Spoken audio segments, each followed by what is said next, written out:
Weeks before he died, Mike Mentzer gave one final interview. For the first time in more than 2 decades, he spoke about Arnold Schwarzenegger. Not with rage or bitterness, but with a candor that complicated everything people thought they understood about one of the most contentious rivalries in sports history. For 20 years, the prevailing account was straightforward. Mike Mentzer was robbed, Arnold cheated, the system was corrupt, and Mentzer spent the remainder of his life defined by that injustice, broken by it, destroyed by it, ultimately killed by it. That version circulated in gyms, on forums, and across documentary after documentary until it hardened into accepted history. The actual story is considerably more complicated. In those final weeks, Mentzer broke his silence not to confirm what most people assumed, but to offer an account that surprised even those who knew him well. He had arrived, it seemed, at a place of unusual clarity. This is the story of two dominant figures in a sport defined by physical extremes. It concerns bodybuilding, but at its core it is about ego, institutional power, professional betrayal, and what prolonged injustice does to a precise and uncompromising mind.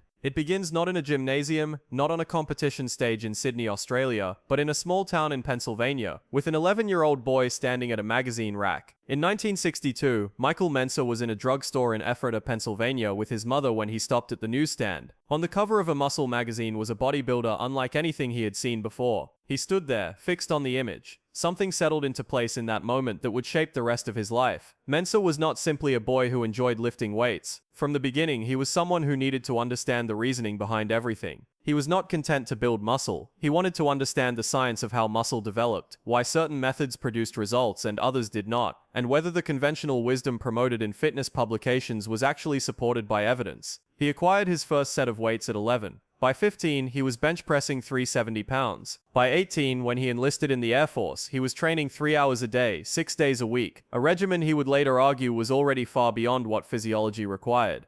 What distinguished Mentzer from other young lifters of that era was his reading. He studied voraciously and across disciplines: philosophy, science, medicine. He enrolled at the University of Maryland as a pre-med student, taking courses in genetics, physical chemistry, and organic chemistry, with the intention of becoming a psychiatrist. By any measure, he was the most formally educated and analytically oriented competitor the sport had produced. His physique reflected that discipline. By the late 1970s, Mentzer had built a body that commanded attention, not through aesthetic proportion, but through density and sheer muscular mass. One bodybuilding journalist described him as resembling the reincarnation of Hercules. In 1978, at the IFBB Mr. Universe contest, he received a perfect score, 300 out of 300. Every judge awarded him the maximum. It was without precedent in elite bodybuilding and has not been repeated since. He was not simply among the best. He occupied a different category, but it was not his performance on stage that made him a threat to the sports establishment. It was what he was arguing off the stage, and the people in positions of power within bodybuilding had taken notice. By the late 1970s, bodybuilding was essentially controlled by one man, Joe Weider.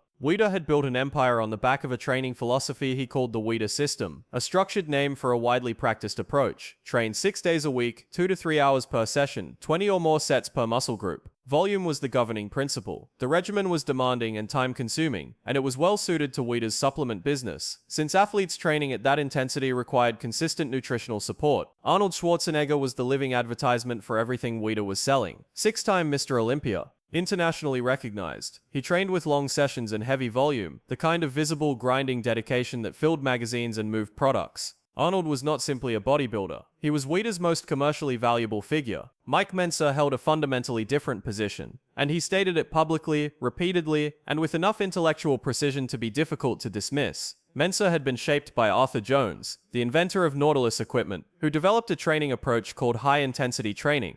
The premise was straightforward. The body does not grow from volume, it grows from intensity. Brief, demanding workouts taken to absolute muscular failure, followed by sufficient recovery time. In practice, Mentzer trained 3 to 4 times a week, roughly half an hour per session, 5 sets per muscle group. Where Arnold was doing 20 or more sets per muscle group over several hours, Mentzer was doing a fraction of that and producing a physique judges described as perfect. Mentzer was direct about the implications. He wrote articles and gave seminars, telling anyone who would listen that the training being endorsed in Weider's publications, the training associated with Arnold, was not just inefficient but counterproductive. He was challenging the foundational logic of the industry. The industry took notice. The more prominent Mentzer became, the more he represented a structural threat to the weeder business. If athletes and the public accepted that less training produced better results, the infrastructure built around high-volume training, supplement sales, magazine subscriptions, endorsed programs would be undermined.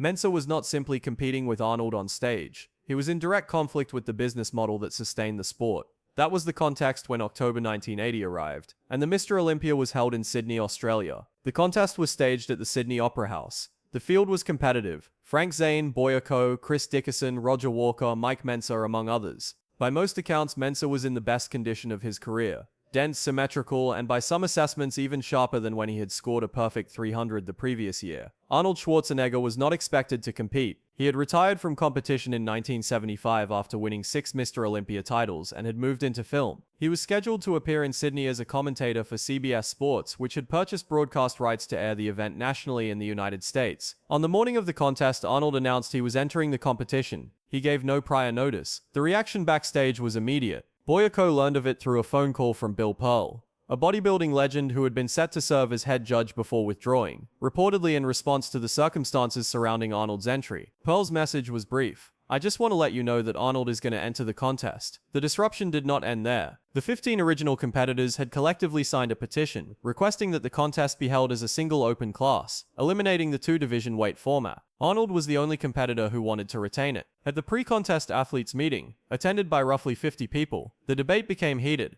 By multiple accounts, Arnold was dismissive and domineering, conducting himself as Mentzer later described it, as though he were the IFBB personified, and as though no official present had the standing to challenge him. Further questions were raised when it emerged that the contest promoter, the individual with financial authority over the event, was Paul Graham, a close personal friend of Arnold's. Graham was simultaneously the producer of a documentary titled Arnold's Comeback. An Arnold loss would not simply have been an upset. It would have significantly diminished the commercial value of that film. CBS Sports, which had paid to broadcast the contest, ultimately chose not to air the footage. A national television network had invested in coverage of a major competitive event, and concluded that the outcome was too compromised to put on television. When the results were announced, Arnold Schwarzenegger had won his 7th Mr. Olympia. Chris Dickerson placed 2nd. Frank Zane, who had recently sustained a serious injury, was 3rd. Boyko was 4th. Mike Mentzer, widely regarded by those in the building as having presented the best physique on stage, was placed 5th. Frank Zane reportedly smashed his trophy against a wall. Chris Dickerson jumped off the stage in anger.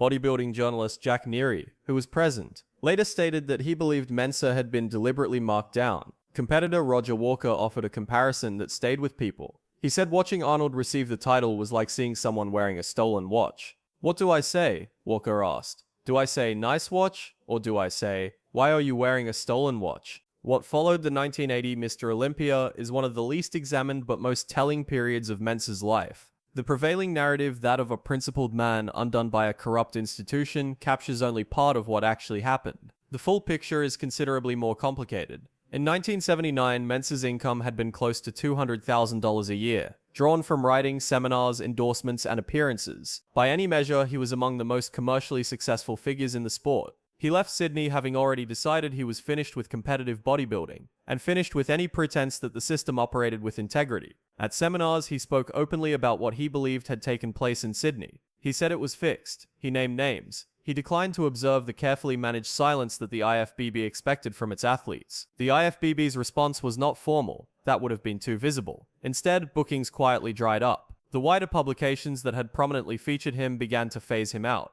By 1982, his income had fallen from that $200,000 peak to essentially nothing. One of the faces of the sport had become, without any announcement, persona non grata. The financial collapse coincided with a series of personal losses. His father died in 1985. A long-term relationship ended. A magazine he had taken on as editor folded. The structure of his professional and personal life was coming apart in stages. And beginning in 1979, at the height of his career, Mentzer had started using amphetamines, initially to manage an overwhelming schedule of writing deadlines, training, and seminars. By the mid-1980s, as everything else deteriorated, the dependency had worsened significantly. People who knew him during that period described someone markedly different from the focused, analytically sharp bodybuilder who had once engaged anyone willing to debate training science. There were accounts of erratic behavior, reports of hallucinations, stretches of days without sleep, stimulant-fueled nights of writing followed by sessions in the gym. Between 1985 and 1990, he was institutionalized multiple times, hospitalized, arrested. By his own account, nearly 5 years defined by trauma, collapse, and loss. On the last day of January 1990, the most intellectually accomplished bodybuilder the sport had produced was sitting alone in a psychiatric ward. That was also where the darkest period ended.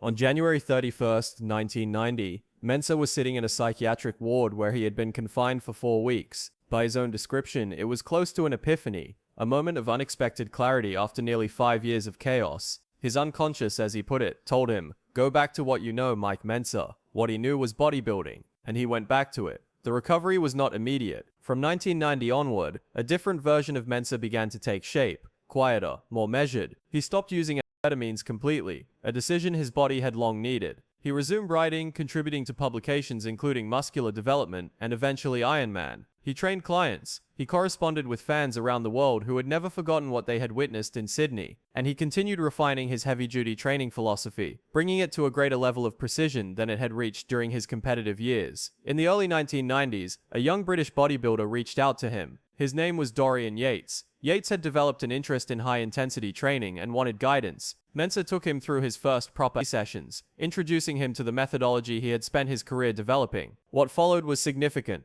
Dorian Yates went on to win the Mr. Olympia 6 consecutive times, from 1992 to 1997, building his success in part on the intensity-based principles Mentzer had been advocating throughout his career. His books sold, his training tapes circulated. Athletes who had never seen the 1980 Olympia discovered heavy duty and changed how they trained. The man who had been written off in the mid-1980s was steadily becoming one of the more influential figures in modern strength training, but the years had taken a physical toll. Long-term anabolic steroid use from his competitive career, the extended period of amphetamine use, and a genetic clotting disorder identified during his brother Ray's medical treatment had all left lasting effects on his cardiovascular system. By the late 1990s, Mentzer was managing blood clots in his lungs. He wrote about this openly, with the same transparency he applied to subjects most athletes would have kept private. He continued working up to 10 or 12 hours a day by his own account in those final years, writing, maintaining his website, running his mail order business, coaching clients. The commitment remained, even as his health deteriorated. In the spring of 2001, Mentzer agreed to an interview that would appear in Iron Man magazine just weeks before his death. It was later characterized as his swan song, a conversation that covered his health, his philosophy, his brother Ray's kidney disease, his regrets, and his perspective on the arc of his life. For a man who had spent years as one of the more combative figures in bodybuilding, the tone was notably calm. He discussed his lung condition, the inherited blood clotting disorder, the same one his brother had been diagnosed with following surgery.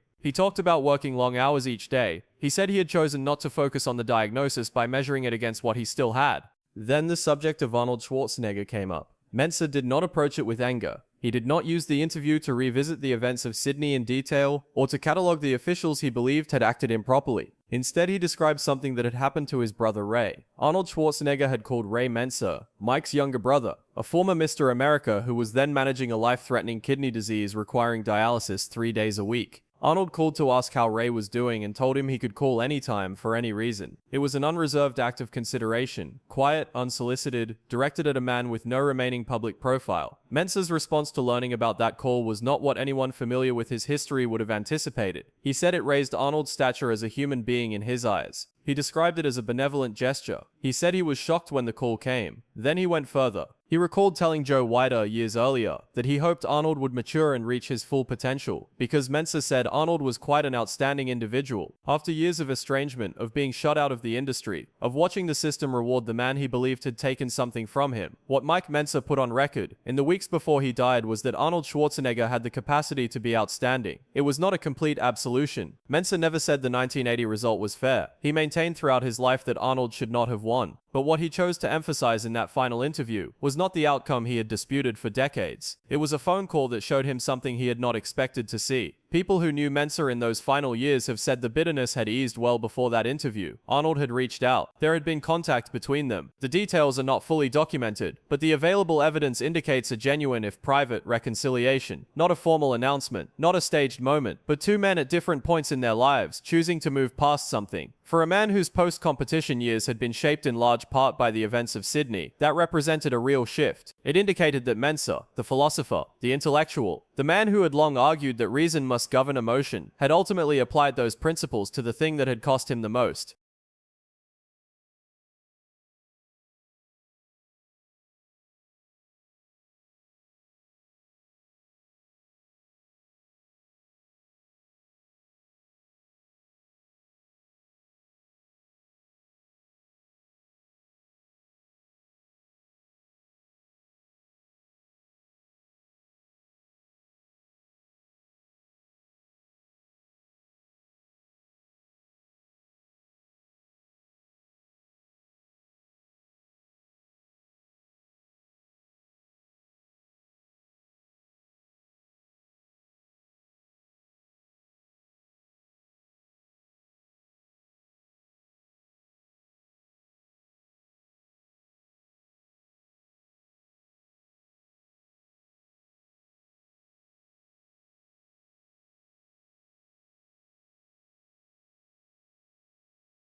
that went against Arnold's 20 sets of body part regimen was the catalyst that drove the Austrian to seemingly dislike the young upstart.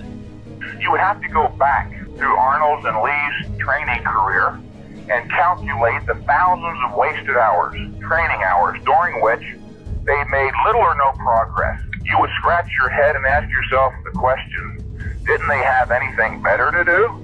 He didn't like Mike. He didn't like the fact that Mike was not saying, oh, Arnold's, anything he says about training is sacred scripture. Right. But saying quite the opposite. Question everything, including what Arnold says. That didn't play very well with Arnold and his group. John, I forgot that story he said about the 76 America. He said every judge there gave him first place except Arnold. And Arnold gave Roger Kellard, who was his training partner. Yeah. The rookie juggernaut was poised to become the bodybuilder of the 80s. And with many witnesses unconvinced that Zane had actually beaten him in 1979, Mike was installed as the favorite for the 1980 Olympia. Going back to his 1965 predictions, Mike had predicted that the Mr. Olympia title would be his in 1976. And with his Mr. America and Mr. Universe wins being achieved 4 years behind schedule, a coincidence was lent to 1980 being Mike's Olympia winning year. But little did he know, it would be the end of his bodybuilding career and the beginning of his downfall.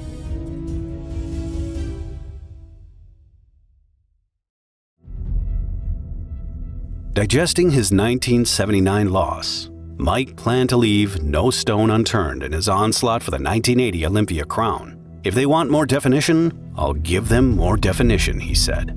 Mentally, he went into a different gear and was willing to do whatever it took to win the contest, and it led him onto a dark path.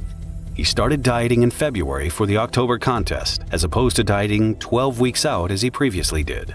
He was consumed 24 hours a day by the thought, what can I do today in terms of training, diet, aerobics, and motivation to improve myself? He even started taking amphetamines, not to get high, but as ergocentric aids to facilitate his hectic lifestyle. He liked being a productive genius, as he put it. Mike didn't think there was anything wrong with his amphetamine use, even comparing it. I believe very strongly in the notion that I was born a free, independent individual. I should be able to take anything into my body that I want to, even if it kills me. It's my business. The government has no business sticking its nose into private affairs. But soon enough, he would have to deal with the consequences. He went to the point where he, in his own words, was on death's door. He was so fatigued that he couldn't even raise his arms and had to stay in bed for the rest of the day before going back to normal the next morning. But to him, it was all worth it. Or was it? What a big day for this youngster from Austria, Arnold Schwarzenegger. From 1970 to 1975, Arnold won 6 Mr. Olympia titles.